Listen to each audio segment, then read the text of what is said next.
Friends, Satya study junction में आपका स्वागत है और आपके लिए मैं लीडिंग केस लेकर आई हूँ ईयर सेकेंड सेमेस्टर का यानी कि 6 सेम का। और सब्जेक्ट है code of civil procedure and limitation act, व्यवहार प्रक्रिया संहिता एवं परिसीमा अधिनियम। और जैसा कि इसमें मैंने पहले ही बताया कि 5 केस है और ये सेकेंड केस है, तो चलिए इस केस को डिस्कस करते हैं।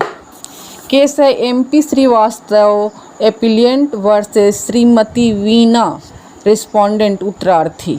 इस केस का रेफरेंस लिया गया है AIR 1967 SC 1193, जिसका सब्जेक्ट था, चूँकि यह मामला व्यवहार प्रक्रिया संहिता की धारा 47 तथा आदेश 21 नियम 2 पर आधारित है।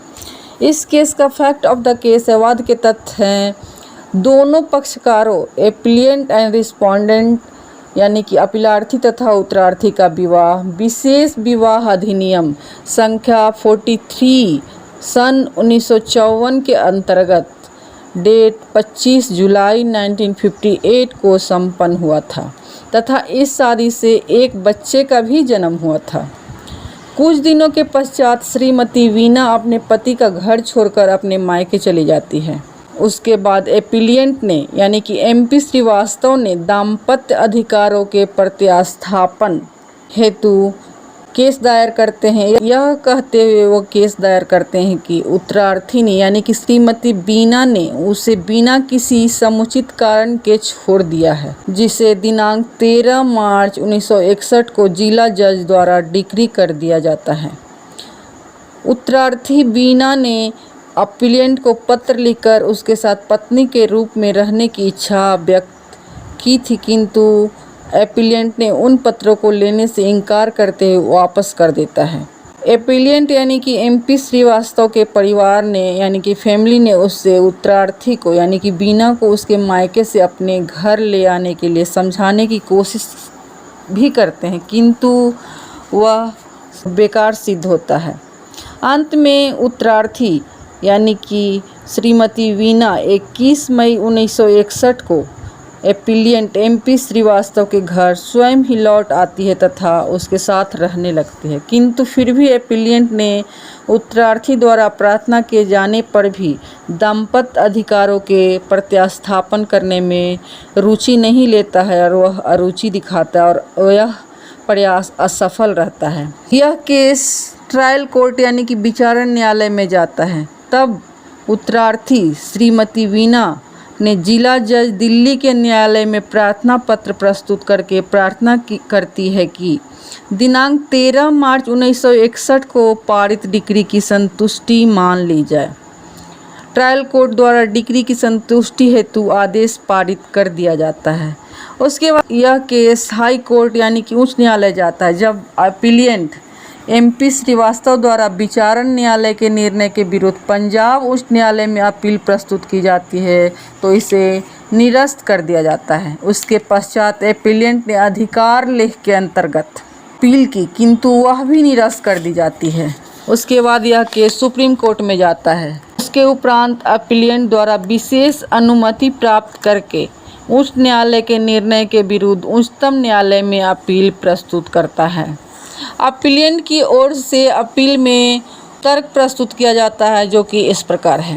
तर्क यह है कि विचारण न्यायालय तथा उच्च न्यायालय ने डिक्री की संतुष्टि को प्रमाणित करने में गलती की उत्तरार्थी वीना द्वारा किए गए कार्यों से विधिक रूप में संबंधों का स्थापित होना नहीं माना जा सकता है। सेकेंड, यह कि उत्तरार्थी द्वारा प्रस्तुत प्रार्थना पत्र स्वीकार किए जाने योग्य नहीं था, क्योंकि एपिलियंट द्वारा डिक्री के निष्पादन हेतु कोई प्रार्थना पत्र प्रस्तुत नहीं किया गया था तथा डिक्री पारित हो जाने के पश्चात जिला जज द्वारा इस संबंध में कोई आदेश उस समय तक पारित नहीं किया जा सकता था जब तक कि एपिलियंट द्वारा डिक्री के निष्पादन हेतु कोई प्रार्थना पत्र प्रस्तुत न किया गया हो। न्यायाधीशों द्वारा यानी कि जजों द्वारा मत व्यक्त किया जाता है कि अपीलियंट की ओर से प्रस्तुत पहला तर्क जिला जज न्यायालय तथा उच्च न्यायालय में प्रस्तुत नहीं किया गया था। अतः व्यवहार प्रक्रिया संहिता के आदेश 21 नियम 2 के अंतर्गत वह पहली बार उच्चतम न्यायालय के समक्ष बचाव में प्रस्तुत नहीं किया जा सकता है। दूसरे तर्क के संबंध में उनका कहना था कि व्यवहार प्रक्रिया संहिता के आदेश 21 नियम 2 के अंतर्गत पत्नी द्वारा इस प्रकार का प्रार्थना पत्र उस समय तक प्रस्तुत नहीं किया जा सकता है जब तक कि पति डिक्री के निष्पादन हेतु प्रार्थना प्रस्तुत न करे या विवाह विच्छेद की डिक्री हेतु प्रार्थना न करे, क्योंकि आदेश 21 नियम 2 के अंतर्गत डिक्री के समाधान की व्यवस्था की गई है। यह समाधान पक्षकारों की यथार्थ या प्रतीक सहमति के द्वारा हो सकता है और यानी कि कंसेंट के द्वारा हो सकता है। यदि सहमति न हो तो यह आदेश लागू नहीं होता है। यह तर्क भी प्रस्तुत किया गया कि डिक्री के निष्पादन होने पर दूसरा पक्षकार व्यवहार प्रक्रिया संहिता की धारा 47 के अंतर्गत आपत्ति प्रस्तुत कर सकता है, किंतु इस प्रकार की आपत्ति भी तभी प्रस्तुत की जा सकती है जब डिक्री के निष्पादन का प्रार्थना पत्र लंबित हो। आदेश 21 नियम 2 के अंतर्गत ऐसा प्रार्थना पत्र तब भी प्रस्तुत किया जा सकता है जब डिक्री के निष्पादन का प्रार्थना पत्र लंबित न हो, क्योंकि ऐसा प्रार्थना पत्र तब भी प्रस्तुत किया जा सकता है जब न्यायालय के बाहर डिक्री की संतुष्टि हो गई हो, यानी कि वह सेटिस्फाइड हो। तो दोस्तों, इसमें जजमेंट यानी कि निर्णय आता है। इन सब तर्कों के अनुसार के आधार पर अपील व्यय सहित स्वीकार कर दी जाती है और इस केस का प्रतिपादित विधि का सिद्धांत है व्यवहार प्रक्रिया संहिता की धारा 47 के अधीन आवेदन तथा एक आदेश 21 नियम 2 के अधीन आवेदन में अंतर है। धारा 47 के अंतर्गत न्यायालय की शक्तियों पर विवेचना होती है, जबकि आदेश 21 नियम 2 में कुछ सीमित मामलों में ही डिक्रियों की संतुष्टि के संबंध में प्रक्रिया का उल्लेख होता है। पॉइंट है वह प्रश्न जो कभी भी निम्न न्यायालयों के समक्ष न उठाया गया हो, उच्चतम न्यायालय के समक्ष पहली बार नहीं उठाया जा सकता है।